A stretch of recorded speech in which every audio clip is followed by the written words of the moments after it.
I recently received on the internet what was being sent around as a good example of U.S. humor among the troops in Afghanistan.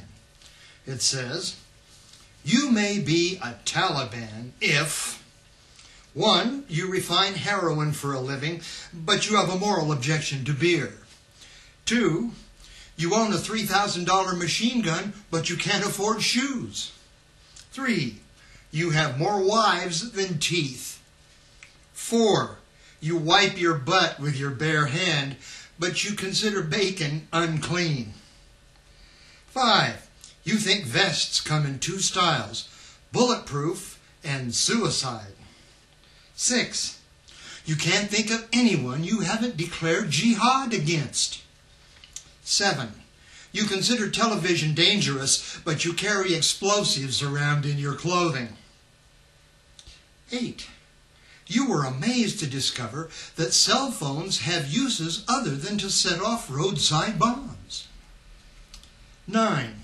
You have nothing against women, and you think everyone should own at least one. And 10. You've always had a crush on your neighbor's goat." Cute, huh? You know, it's said that there is a certain wisdom in seeing ourselves as others see us. I think most of us would probably prefer not to. Now, employing a post-Jedi mind trick I was taught by an old shapeshifter on Tatooine, I have called up the spirit of a dead jihado to give us his side of those jokes.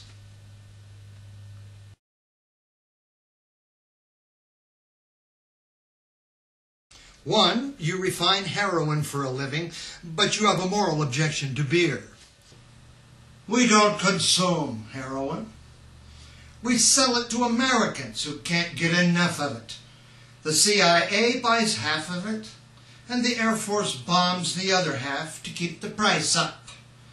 Half of you buy it on the street, and the other half have prescriptions for pharma-opiates. We would be happy to just stay home and raise poppies and rice all the time and live in nice houses and peacefully pray to Allah 5 times a day.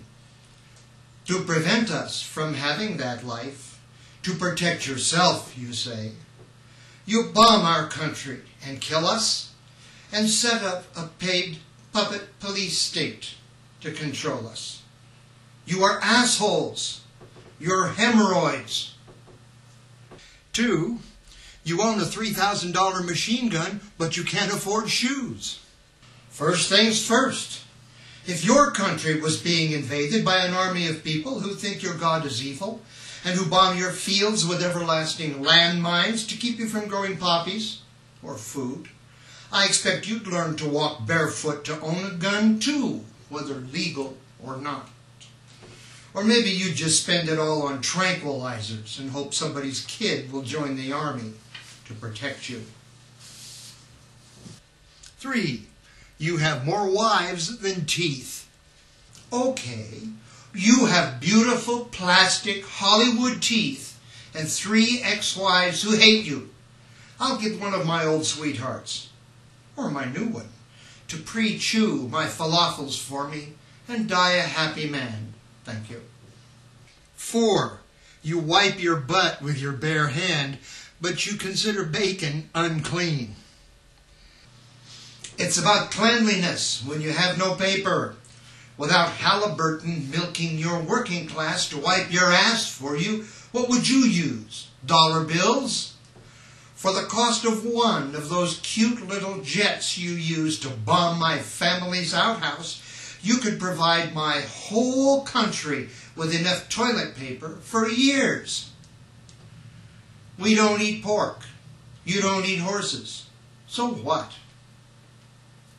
5, you think vests come in 2 styles, bulletproof and suicide. You wear a full-body armor suit just to step outdoors to take a piss, where I live. You spend enough money on gasoline to feed my whole town for the rest of our lives. to drop a bomb on my house from 2 miles up. A fighter pilot? My ass, hotshot. You're a delivery boy working for merchants. Considering what you are delivering, you make Ted Kaczynski look like Mother Teresa.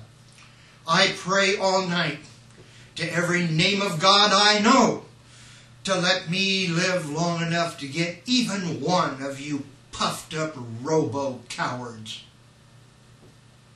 6. You can't think of anyone you haven't declared jihad against.